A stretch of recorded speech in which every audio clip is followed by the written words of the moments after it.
오늘은 1대 70이라고 하는 제목으로 함께 말씀을 나누도록 하겠습니다. 오늘 우리에게 주신 말씀은 사도행전 22장 30절 그리고 23장 6절과 10절, 11절 말씀입니다. 같이 읽도록 하겠습니다. 이튿날 천부장은 유대인들이 무슨 일로 그를 고발하는지 진상을 알고자 하여 그 결박을 풀고 명하여 제사장들과 온 공회를 모으고 바울을 데리고 내려가서 그들 앞에 세우니라. 바울이 그 중 일부는 사두개인이요 다른 일부는 바리새인인 줄 알고 공회에서 외쳐 이르되 여러분 형제들아, 나는 바리새인이요 또 바리새인의 아들이라. 죽은 자의 소망 곧 부활로 말미암아 내가 신문을 받노라. 큰 분쟁이 생기니 천부장은 바울이 그들에게 찢겨질까 하여 군인을 명하여 내려가 무리 가운데서 빼앗아 가지고 영내로 들어가라 하니라. 그날 밤에 주께서 바울 곁에 서서 이르시되 담대하라. 내가 예루살렘에서 나의 일을 증언한 것 같이 로마에서도 증언하여야 하리라 하시니라.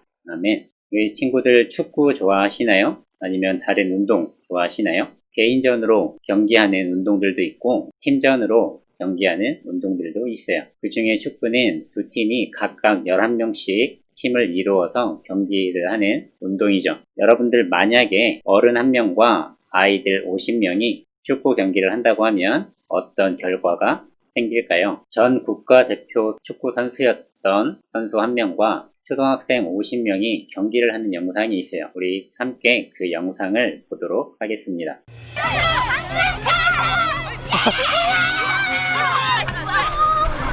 아, 나왔습니다. 나왔습니다.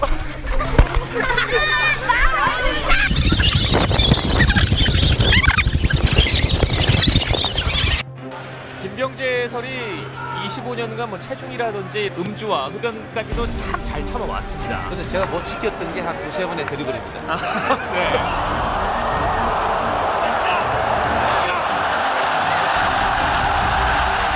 히딩크 감독은 선수들 각자 자기 포지션에 맞는 역할을 요구한다. 자신의 위치를 모르는 선수는 용납하지 않았다.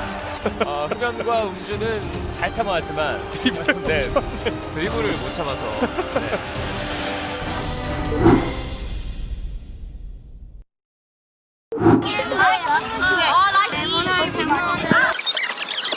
포메이션을 또 10명, 10명, 10명, 10명으로 해서 다 10, 10, 10, 10, 10이야, 알았지? 하나, 둘, 셋! 오빠다가 그거 하나씩 하고 싶어. 어떻게 해요? 그리고 잠깐 갔다 와도 돼. 갔다 와도 돼. 티 안 나. 그렇게 하셔도 돼요. 아, 그렇게 하셔도 아, 전략 괜찮은데요? 세계 최초 1대 50 대결 김명지 선수의 30년 하늘 보는 자리입니다. 자신 있니? 와야지. 아, 이거 뭐죠? 이거 주고 시작하는 거야. 과연. 아, 정말. 야, 왜 니네들 싸우니?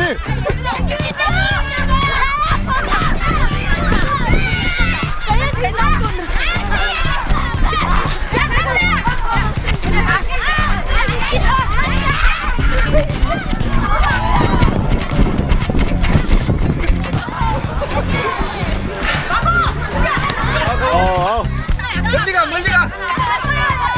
크다. 아, 나왔습니다. 나왔습니다. 아, 감사합니다. 감사합니다. 감사합니다. 감사합니다.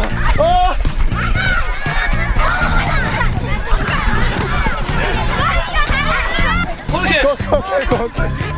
야, 저 뭐야? 저거 뭐야, 저거?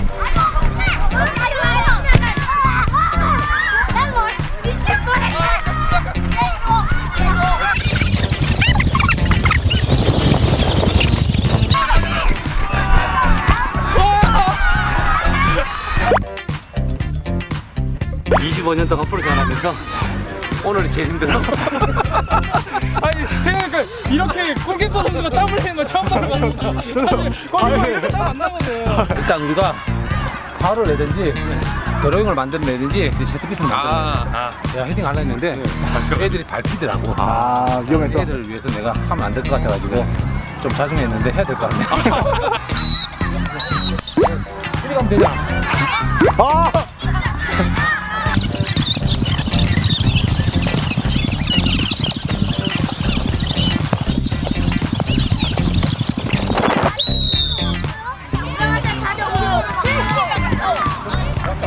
기회다, 기회!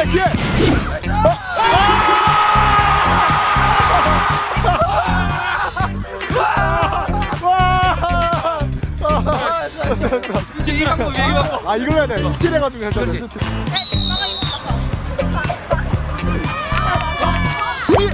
아하! 막았어.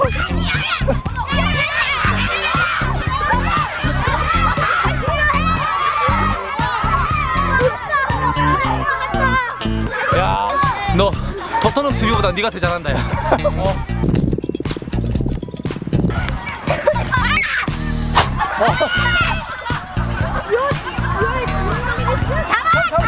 잡아.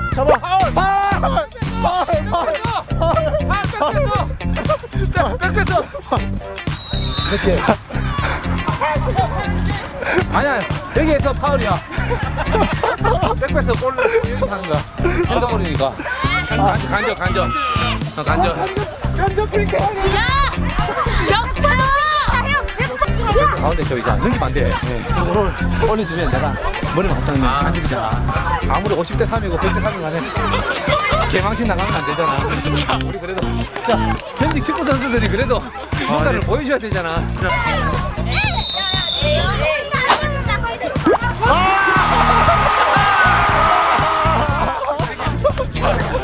야, 이건 당연히 골 같죠. 아, 너도 해도 돼.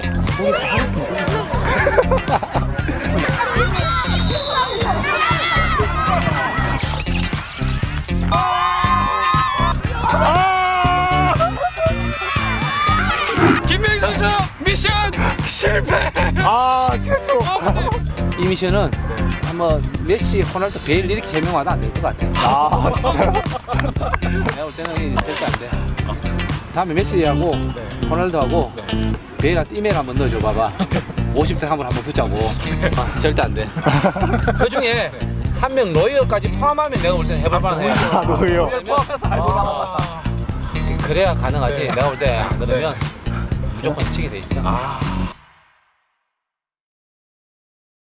영상 잘 보셨나요? 국가대표였던 선수가 초등학생 50명과 함께 축구 경기를 했어요. 그런데 어떠한 결과가 나왔나요? 전 국가대표였던 선수가 가볍게 아이들을 이겼나요? 아니면 그 선수가 정말 힘들어 했나요? 영상에서 보면 그 선수가 굉장히 힘들어하는 모습을 우리가 볼 수가 있어요. 이것과 같이 인원이 많으면 아무리 강한 사람도 이겨낼 수가 없어요. 이 영상뿐만 아니라 많은 인원이 몰아붙인다고 하면 아무리 강한 사람이 혼자 있어도 그들을 다 상대할 수 없고 감당할 수가 없어요. 매우 어려운 일이에요. 우리는 방금 영상에서 전 국가대표 축구선수였던 김병지 선수와 초등학교 50명의 학생이 서로 경기하는 모습을 보았어요. 1대 50의 숫자인 것이죠. 그런데 오늘 본문에서는 그것보다 더 많은 숫자인 70명을 상대하는 모습을 볼 수가 있어요. 그 70명을 상대하는 단 한 명, 그 한 명은 누구일까요? 맞아요. 바로 바울이에요. 그렇다면 그 70명은 과연 누구일까요?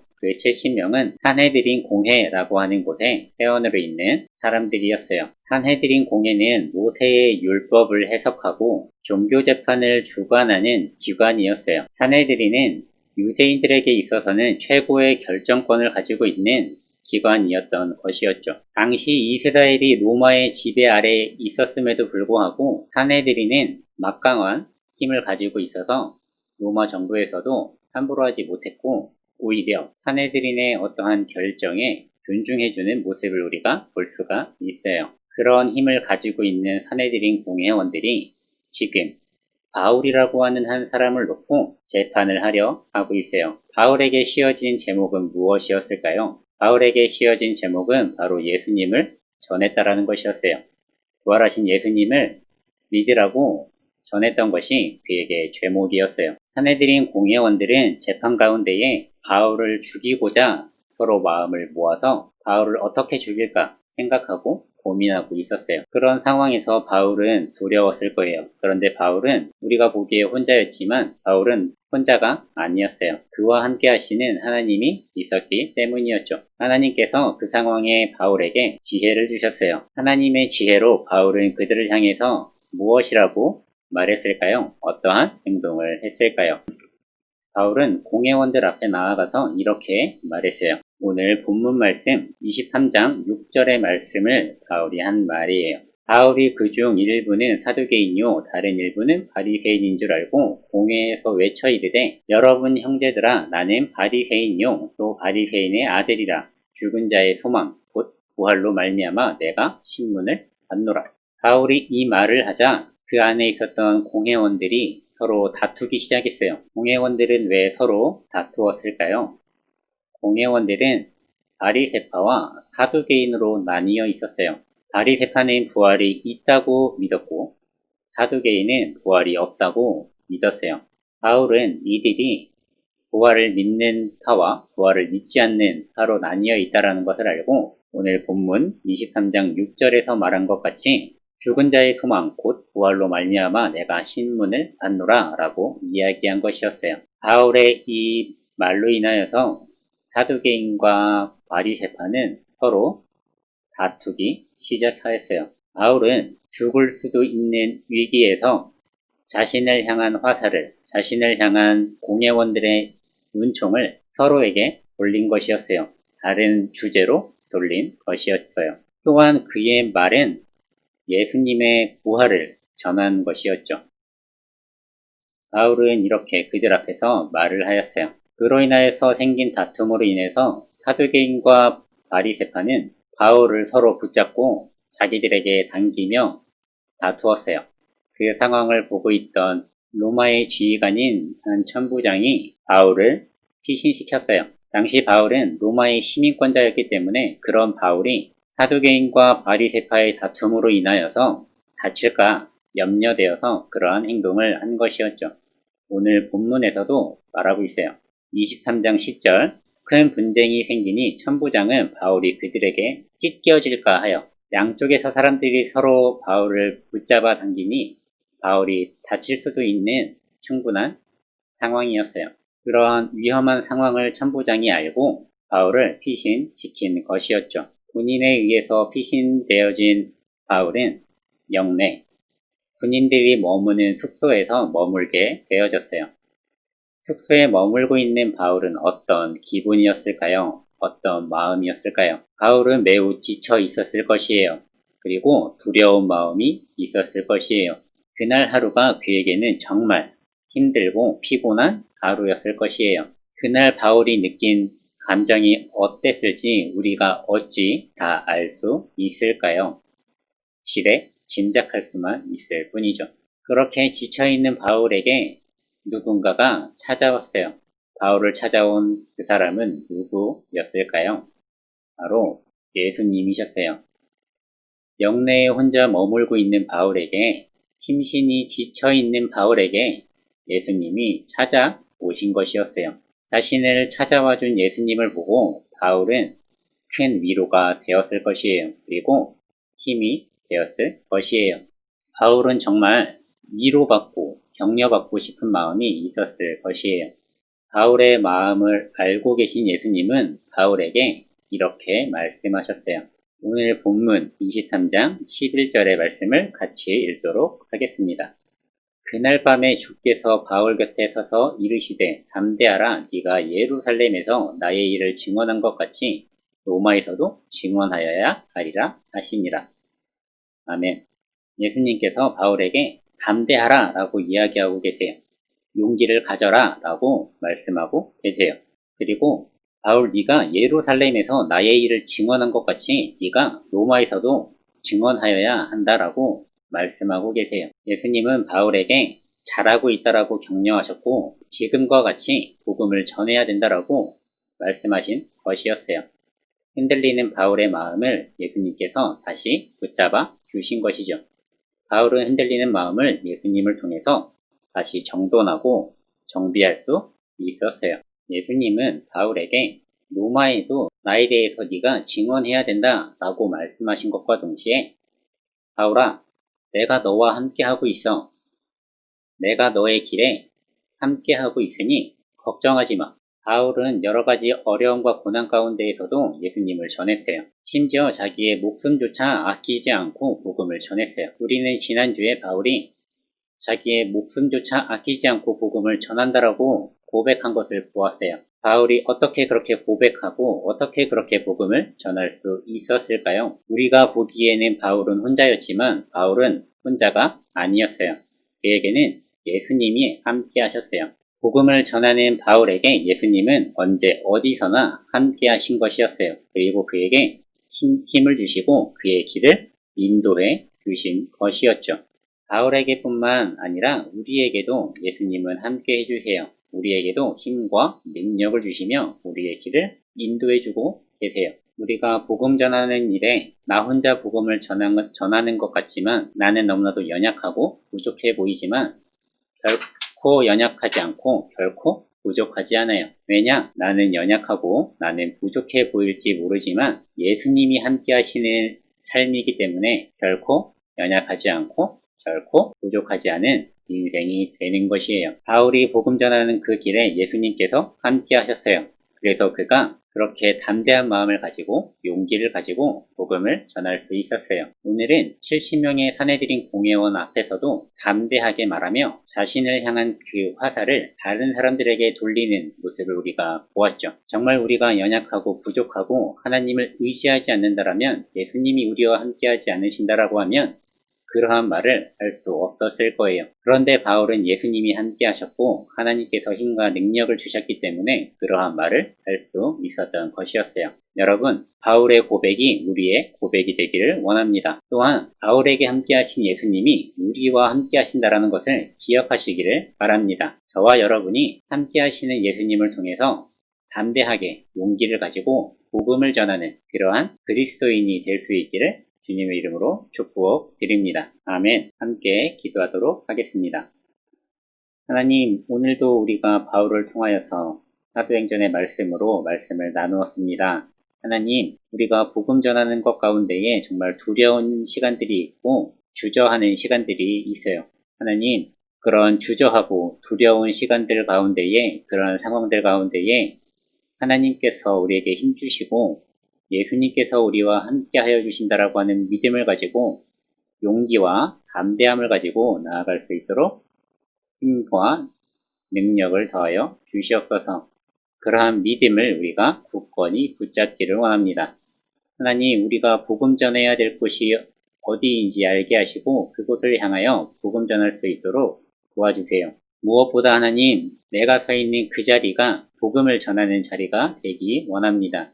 학원에서, 학교에서, 가정에서 우리 친구들이 복음을 전할 수 있도록 하나님 도와주세요. 그리고 지혜와 지식과 영철함을 더하여 주세요.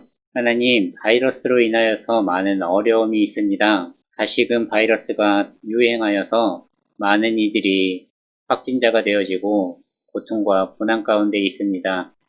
하나님, 우리 아이들 지켜주시고 또한 질병으로 고통받고 있는 영혼들 가운데에 치료하여 주시고 하나님 위로자 되어 주시옵소서. 또한 환자들을 돌보느라 고생하는 많은 의사분들과 간호사분들 가운데에 하나님 여러 도움의 손길들을 보내어 주시고 그 모든 영혼들을 위로하여 주시고 힘을 공급하여 주시옵소서.